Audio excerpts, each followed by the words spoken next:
It's 5:45 p.m., which means it's time for BCTV's Nightly News Roundup. I'm Roland Boyd in the show, 5:45 Live. Let's take a look at what's coming up on deck tonight here. Man who was charged with biting an officer is back on the news, getting denied a new attorney. The board's got a $785,000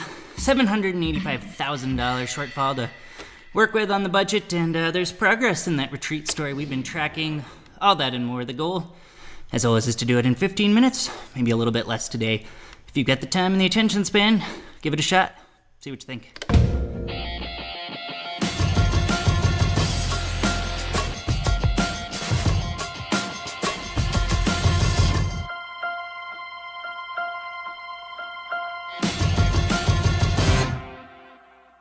This is 5:45 Live's Roland Boyden reporting for BCTV. Earlier this morning, a suspect entered this bank and robbed it. They were not apprehended, though Brattleboro police did respond to the scene. We'll be showing you a photo of the suspect in just a moment. If you have any information, you can call the Brattleboro Police Department. Welcome back to this inaugural December 4th, 2012 edition of 5:45 Live. I'm Roland Boyden. I'll be taking you through the next 15 minutes into the regularly scheduled 6 o'clock news. That's footage. Where am I? Somewhere in here. We'll do this. That's footage of our special report from last summer after Massachusetts residents Shane Fleming Pensioni robbed the Main Street branch of Brattleboro's TD Bank. Fleming Pensioni, who was linked to the robbery by Massachusetts State Police during an ongoing counterfeiting investigation, pled guilty this week to charges of grand larceny and has been sentenced to 8 years in prison, though he's currently set to serve time in Massachusetts for unrelated crimes and could face federal counterfeiting charges as well.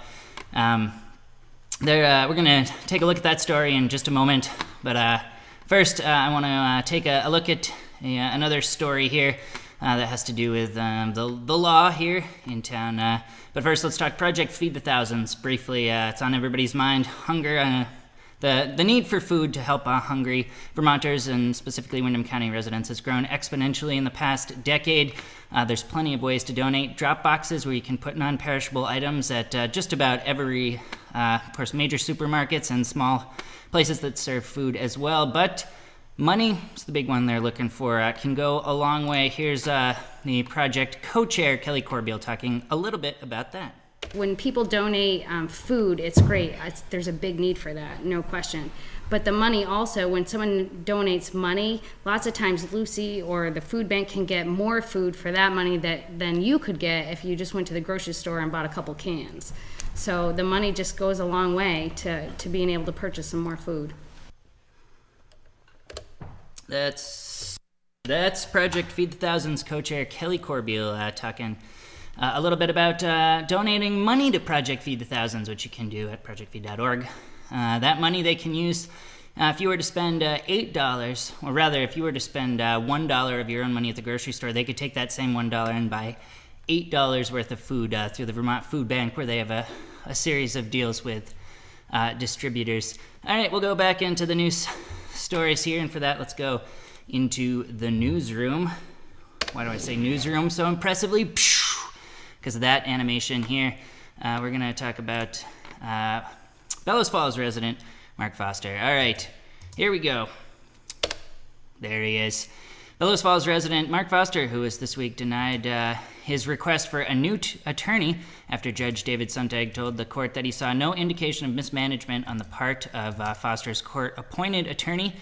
Here's Foster at his arraignment this spring after he allegedly bit an officer while resisting arrest. Let's first stop by that clip.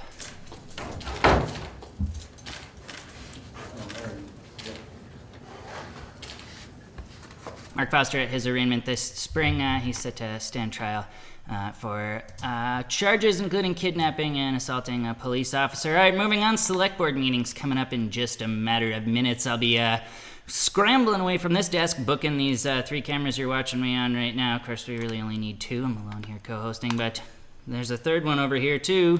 Woo woo! We're gonna rock all these third cameras down to the second floor, Brattleboro Municipal Center Select Board Meeting Room, where they're set to go live. Some difficult topics here to discuss. First, let's check in here with one Vlasta Popelka, if we can get her on the line here to talk a little bit about what's coming up. She's standing by live in the select board meeting room. Let's see if we've got her here, if we can launch into it. Let's take a gander go. Vlasta, you down there? What are we working with here? Break it down for us. What's As usual, the select board meeting will start at 6:15 on Channel 10, and they have a lot of interesting items on the agenda, mostly budget and licenses, so stay tuned and watch Channel 10 at 6:15. Vlasta Popelka is BCTV's operations manager. Thanks, Vlasta. As mentioned, it'll be live just 2 clicks up the dial on our government and education sister channel, Channel 10, 6:15. Very, very shortly, they'll talk about some budgetary issues, which means I get to go talk with a graphic over my shoulder once more. There it is. Scooch on over here. Among the items for discussion, the $785,000 left to make up in the town's budget. Nearly $500,000 of that comes even before adding the new police fire facilities bond. The board is set to hold a special meeting on Saturday to discuss budget cuts. That's looking to, perchance, include deferred maintenance for the Nelson Withington skating rink and potential cuts to the paving budget as well. Thanks again to Vlasta for doing that live report from there. All right, moving on now, we're going to take a look at the Brattleboro Retreat. It's been in the news in several different ways, and there's been BCTV volunteers aplenty gathering a variety of different news stories from there. Let's go, why not, back into the newsroom. Could have just stayed on the close-up, I suppose, but you couldn't have seen that animation yet again. Rock and roll. There we go. Despite an intense and now very public contract renegotiation for union-represented workers at the Brattleboro Retreat, an all-day session last week left both parties reporting significant progress that could lead to a settlement as early as next week. Tensions remain high, though, fresh off the administration's announcement that it would be laying off 31 workers across several departments. BCTV volunteers caught up with Jack Kalesi.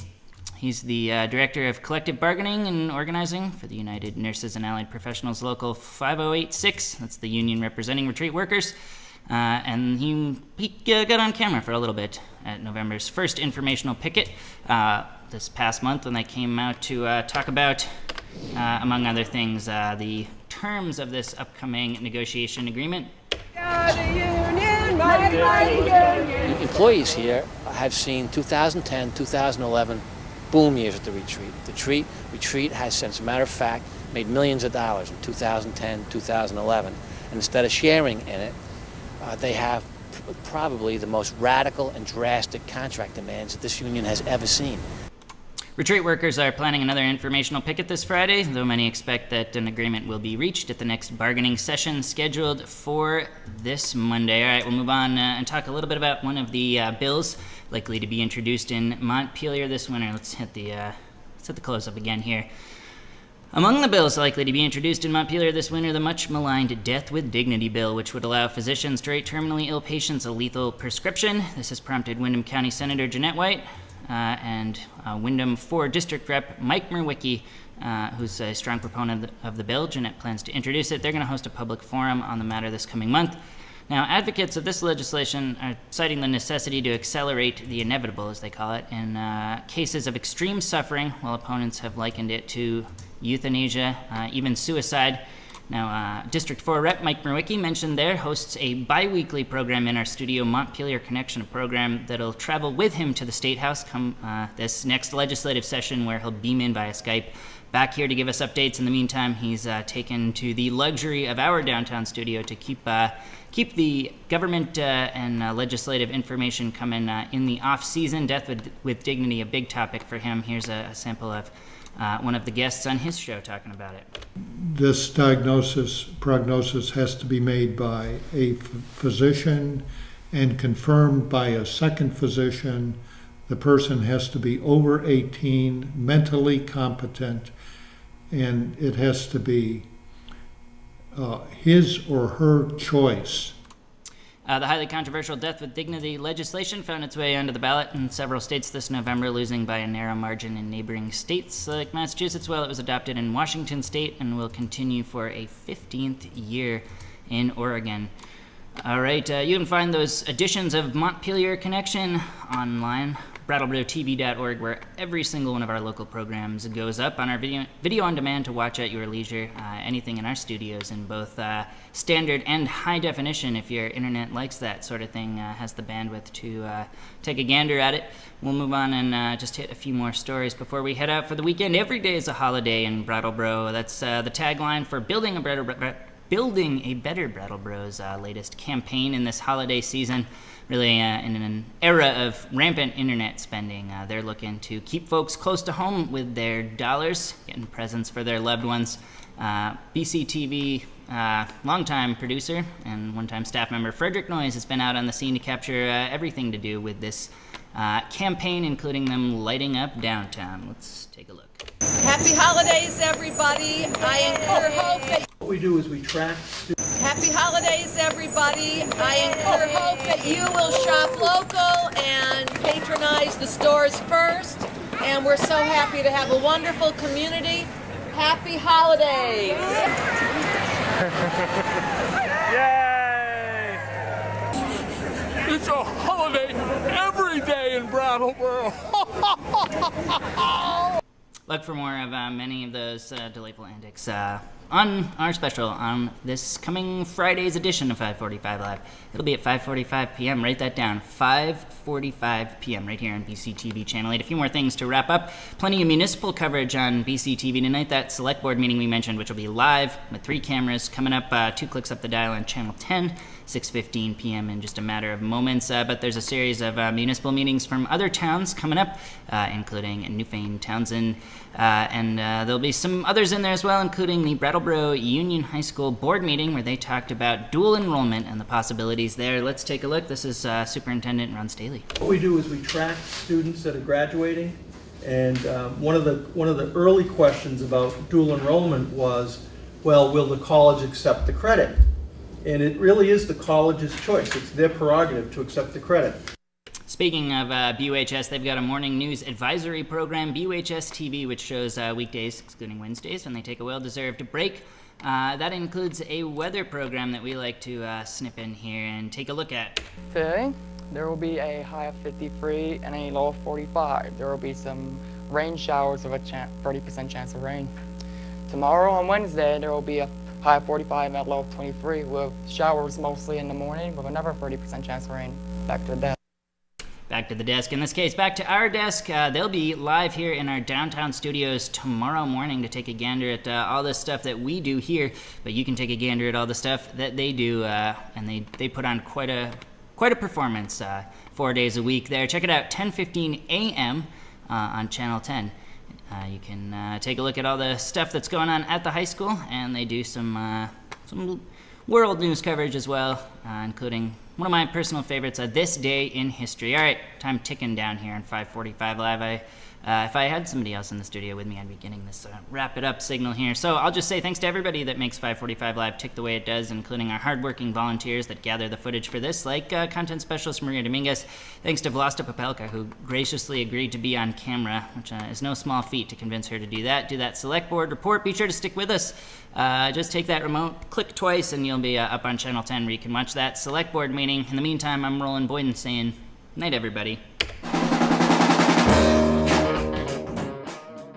It's 5:45 p.m., which means